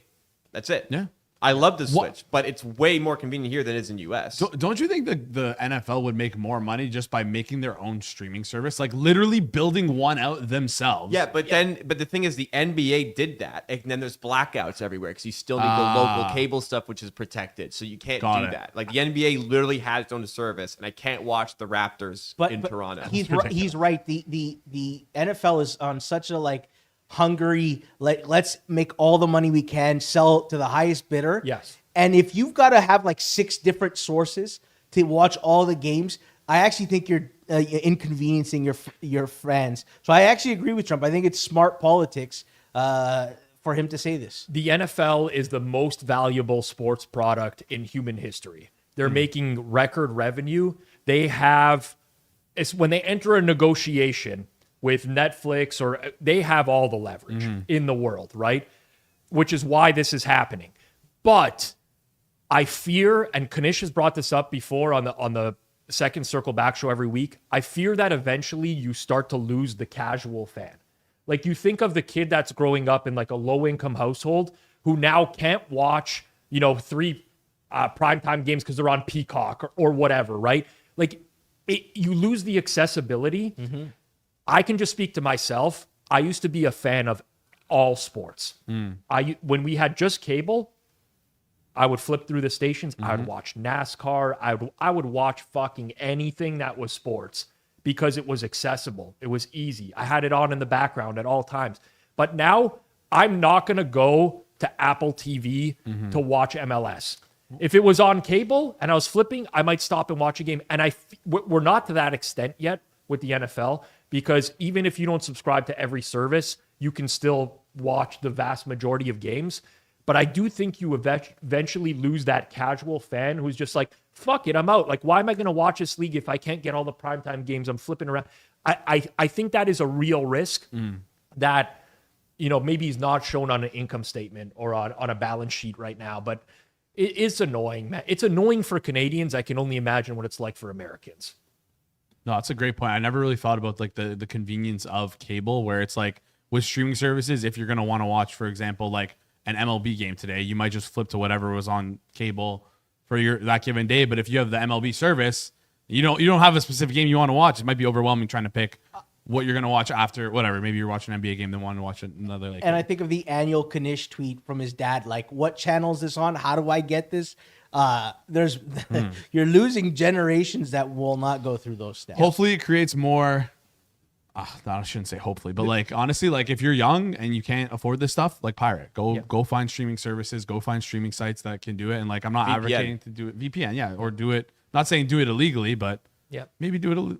Don't break the law. Listen, the NFL's dominance is built on it being like a weekly thing. I think but also accessibility has always been a big thing for why the NFL is so dominant. And I think Trump. I read the article. He said you're like killing the golden goose. I kind of thought he brought up some really good points there. Last topic before the chopping block. We have another tier list from Mr. Peanut Butter. This time it is on road trips and how good everyone would be as a road trip companion from the Circle Back group chat. So at the top, he has himself and Flup. The elite tier, if you want someone who talks a lot. Then he has elite tier, if you want someone who talks less, which is Storm and Kirk. Then he has would be a good time, but I'm guessing is a shitty driver for Isaac. Then he has I feel like I have to carry the conversation with myself and Rob. Then he has maybe it was better when I was carrying the conversation, where he has Jeff and China. Next, it's is making you piss in Gatorade bottles so you make good time with Porter. Second last is you're starting the trip 2 hours late. Next morning, he disappears. He texts you in the afternoon, "Oh, I took a Greyhound back to Detroit," which is Kanish. And then the final tier, he has Jason, which is Jason. Yeah, I think he just puts me there slotted default, but I think I would probably, if I were to pick, I'd probably be the number one person you want to have on a road trip. I'm probably one of the best drivers of all the circles off people in terms of long distance road trip. I used to drive 2.5 hours to school in Kingston. Not every day, going back and forth. I road trip Moggy for school. I went 4 hours away in Sudbury. Okay, fair. I did just do a 9-hour road trip 3 weeks ago in Ireland, and I did it all in one day. I drove myself, so that was it. And also, I have great music taste, and I'm a great conversationalist. I think you'd be in the Jeff China tier if it was serious. Oh, that is insane. That is insane. Maybe it was better when I was you selling why you're great. A great road trip partner is exactly why you're the worst road trip. No, that's horrible. Also, this is such a cop out from Peanut just putting me last. Give me an actual tier. No, I think the tier is right. It speaks for itself. Yeah, it's you are an experience, my friend. Yeah. You are, and you want to be bored on a road trip? I don't know. You want to bad road trip partner here. I will say. I like you, Jason. I just don't, there's a limit to how many hours I could spend with you. You know? That's crazy. Yeah. You know? No, I completely get that. Yeah. Like if we're going an hour, I think I could do it. 3-4 hours. Oh my! Once Jason starts making recommendations on the music as well, it's like, oh, you guys checked out this podcast? Let's put this one on for 45 minutes and be like, if I had Jason, I'd probably like stop, do pit stops and pretend I have to use the bathroom just to get like an audible rest for like 10 minutes. Yeah. Yep. He's not liking what he's hearing. No, this is one tier. Like I'm a realist. I'm diabetic. I have to piss all the time. Like I'm not the guy you want to. I'm going to be stopping every 2 hours, but I will volunteer to drive everywhere. I like to drive on road trips. Can we get like an audit on the Peanut tier list though? Because he puts himself first and second in every single one. Yeah, I think maybe we need to mix it. We got to mix it up a bit. Like. Make your own tier list, Jason. I will make my own tier list. It'll be like your ability to make a tier list. I'm going to put fucking Peanut in the last one. Tier list. Tier ranking, circle back group chat members, and how good they would be at making tier lists. That's a good tier list. That's going to be his next idea. I think I'm in a pretty good spot here. I'm not great for road trips because I'm pretty notorious among my friend groups for not being able to drive home on my shift the next morning. I'm 0 for 2 on that. So now I have to drive on the way there. And I gotta piss a lot. Yeah. China's the nut low for me. Because as soon as we pull up to the rest stop, if I reverse park, he's going to give me a half an hour speech on what I'm doing. Fucking leave him there. All right, let's get into the chopping block. 3 things in the chopping block before we close out the show. First of all, from Steve Fezzik, he says, details coming on another edition of the betting boot camp held in Vegas right before Bet Bash, as it was last year. And George, GRP, replied and says, I'll send this suggestion in for the hashtag circle back crew. The first list should be don't ever lay minus 5,000 in round 1 of the NCAA tournament. And especially when everyone knew Purdue was an overrated team. I mean, so on one hand, I mean, if you just call them overrated, I mean, did George have a ticket at the other side? I'm not sure. I don't know. I did. And I think other people here did. But can you like go back years and say they were overrated? I think so. I think honestly, listen, I think in the public's mind, like the average person's mind for that year, they thought that Purdue was not a true number 1 seed. I think that. But with that said, it's all relative to the odds. That might have already been factored into the price. So I don't know one way or another. I'm just seeing this betting boot camp now, and I had not seen this yet. And there was some very interesting content that came out of that betting boot camp last year, which I'm, oh man, we got to get someone there. The only thing that bothers me about this is it's very clearly just trying to undercut and charge way more than Bet Bash. And I think Spanky does a good job every year putting together Bet Bash. I went last year. It was a great time, and everyone always has positive things to say about it. I don't know if Steve and Spanky like beef or whatever, if they have like issues with each other, but like one, Fezzik trying to do this to undercut it, and then two, showing up to Bet Bash last year without a ticket is like kind of like not low embarrassing stuff that just bothers me. Is just like a not nice thing to do. He was part of a podcast. That's he was fair. on Bill Krakenberger's podcast. Fair, but I think he tried to hang around. Yes, yeah, just leave then. I don't know. Like it's like you can like I don't know. Fezzik he claims to win and wins a lot, and good for him. But like you can't afford that then. Like you just put together a boot camp that you charge $2,000 for the weekend before, and you can't afford a ticket to go to this Bet Bash thing. You want to hang around for a couple hours. Anyways, it just rubs me the wrong way. That's why he got into your face last year. Yeah, I will say. Well, Jason initiated the conversation. I will say I'm a little offended. You know, I thought Steve and I are friends, and he invited me. He gave me a free invite, open invite. Not as a speaker. He wants me in the crowd. Is he comping the ticket? Or is he giving you a ticket? George, you're so George, bad. You'll learn a lot from me, Why buddy. don't we send you? Why don't we? You know, like I'll go. He asked. We should send George. He asked a mutual friend of ours to come speak, but he asked me to come as part of the audience. You know. Wow. We should send George so he can do some Journalistic reporting. Did he say he would comp you a ticket? Oh yeah. Why? But can I ask why he would want you to like? He likes George. They So you spend would- 40 wait, hours a no, week. wait, hold on, time out. 40 You're minutes a week friends. on the phone. Well, like, George isn't got to roast him today. So Wouldn't I that don't be know. kind of unfair to like everyone else who's paying good money for that thing? If No, that now we're going too far. Conferences do this all the time. Yeah, really? It doesn't. People get comp tickets. It happens. is this part a conference though? It's a I don't betting know. boot camp. I don't know what you call it. I you know what? I can't lie. I'm actually curious about what is discussed there. They should live So stream am it. I. I'm very curious. We've seen some clips. I'm curious what they give out. Steve told me he thinks I would learn something from going there. He even said I think Rob would learn something from going there. Yeah, learn to not talk to them ever again. Well, listen. I learn stuff in sports betting all the time. Yeah. I may, but like. If I'm going to learn about systems and angles that existed 20 years ago, I'm not learning. Let me put you on the spot here. If Steve gave you an invite, would you go? That weekend is no. It's absolutely not. It's be my Let's say you were free. If I was free, I wouldn't go. No. I would like to avoid all personal interactions with him. No, I'm trying to get you guys together. For No, some I content. don't want that. I Okay. want zero of that. You're not making my job easier, Rob. Yeah. Well, anyways, the next topic is from Chef Britt, who talks about, I believe this was a losing bet from Matt Downs on the under on Kelly Oubre Jr., 12.5 points. And the quote tweet is, EV doesn't really work during the playoffs as well as the regular season, to be honest. So I think like EV is just taking up its own like meaning to people, and people don't actually understand that it's an acronym for something, and it's just I don't know, what is this even trying to say, Rob? Well, listen, there is a larger, broader point.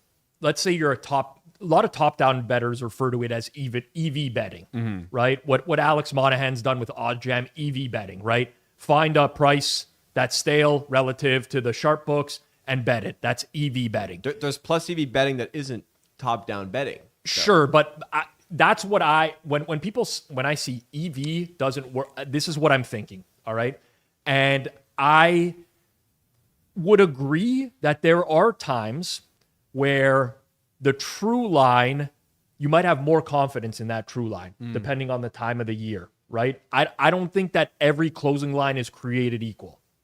I don't. I think that there's some games where it might be easier to price. This is maybe I'll just do a standalone video on this at some point. But I went down the rabbit hole of the responses to people who were, and what she was saying here was like, well, the public has more influence in the playoffs, therefore the line isn't as sharp or whatever. And then I just like, okay, we need to drop this. So I think there's like some semblance of not wrong, entirely wrong in here, but mostly wrong. Wrong church, right pew. Bingo. Oh, it's right church, wrong pew. No, but like, no. Think about how she's describing it. She got the point. Like her. How could you be in the wrong church, but in Because the right she has the completely No, but wrong Jason- idea about Jason, how this stuff The works. analogy is, how could you walk into the wrong church but go to the right pew? It's you walked into the right church, you picked the wrong row to sit in. That's the concept. Yeah, you can't. I'm sorry. You look at tried. that. There was a great use of one of George's most famous go-to lines, but unfortunately, You guys not don't used think as correctly. high level as me. You're not seeing it the What same you're way as me. saying cannot happen. Why? The What are you wrong church, Yes. but the right pew. Like you were supposed to be in the third row from the front. Yes. And you just went to the wrong church. Correct. And so, I guess it could happen, George. Yeah. No, It's the right pew by definition is not just the right row; it's in the right church. Yeah, but what if you're supposed to be first row on the left pew at St. Peter's Church, but you go to St. Francis of Assisi instead? It's not the right pew at that moment. Just because you're in the first row. So, You know what? I'm You're with Jason you're this on the one. right side, but you got the wrong outcome. Okay. You're in the vicinity. You got the wrong. She is completely off base, but she got the right outcome. Yeah, potentially. So it's like the- debatable This- right outcome. I Fair. see not, the not, This is full- like- not fully right outcome, but you understand what I mean. Where it's like she actually like she's just thinking about things incorrectly. But like you there's, wouldn't say a some rest- preseason NFL line Of course, is yes. as sharp as a regular season Yes. line, and the limits would reflect that. Yeah. So if you're top-down betting preseason and you have the same edge as you would a regular season game, you might be more confident in the regular season is what I'm getting at. And I thought that that's what she was getting at, but it's not. Yes. but the responses indicated to me that it wasn't really that. Yeah. So yeah, I think wrong church, right pew. I let me just say something. I find some people in the last week of the season, how could you predict who's gonna play? And like there are different parameters about playoff basketball. Shorter benches, more minutes, tighter defense. Not that this is the case with her, but people pretend like these factors are not known or baked into the line, and they are. And people are like surprised by the notion of. I remember Brookie J one night got killed on her picks. You're a big, She goes, one night? subscriber? and she says, every night. "How did who knew that this team would bench everybody?" It's like, well, about everybody who knew they had nothing to play for. Well, they only have another game tomorrow, or 2 days from now.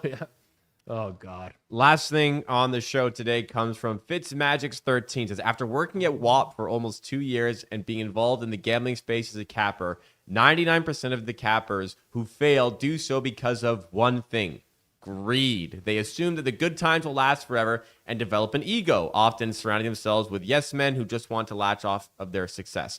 Just because you have money doesn't mean you have to be an idiot with it. Surround yourself with the right people. Probably a good message, but coming from a WAP pick seller, It's most feels weird. Greed is most certainly not the main reason that cappers fail. I hate even using the word capper. it's the Having worst. shit Like picks ban that. Yeah, Ban like that not, shit. Yeah, it's not has nothing to do with greed. It's generally just like not knowing what the fuck you're doing. Like is the number one reason most people fail. They don't understand how markets work and who they're competing against. That's like, Yeah, I love like the arbitrary stuff of like, I gotta spend more time in More the time lab. in the lab is right? my favorite. It's that whole element of it's like, no, you don't. but let's just use let's take a losing bettor Yeah. who wants to win money. Let's say all of a sudden they're like, I don't want to win as much money. I'm not going to be greedy. are they all of a sudden going to become a non-losing? They're still going to suck. The craft sucks. You're going to suck whether you're greedy or not. I honestly have no idea what he's trying to say with this though. Like what part of like the capping side is like I don't either. surround yourself with yes men that want to latch off your success. Is he trying to say like, oh, a guy hits a big parlay, gets a bunch of subscribers, and people kind of pile maybe in? selling is part of what he considers a capper. Yeah, 100%. Right? Like it's not just about winning. Okay. I guess he's talking about the selling aspect of it as well. And then like he's talking. I there feel is like- some advice to like, you know, the people say, people tell me when I chat them first content here is that the people assume they're just going to keep on winning and winning and winning. There should be some sort of backup plan for if your edge dries up, essentially. Yeah. But that's not what this is saying. Like if we were doing a peanut butter tier list of why you would fail as a capper, man, it still hurts me. Greed is very low on the list of factors. Yeah, this almost reads like a movie where 99% of drug dealers end up going down because they don't know when to walk away, right? It's got nothing to do with capping. It's a good life lesson about living within your means and not thinking the money will always flow in. Right. That part is good. The first half of this tweet has nothing to do with the second half, though. They're completely... Would you say wrong church, right pew for this one? Yeah, honestly, yeah. I think another one, though. Yeah, wrong church, right pew. Great way to end. This is great life advice, but not about capping. It's got nothing to do with capping. There you go.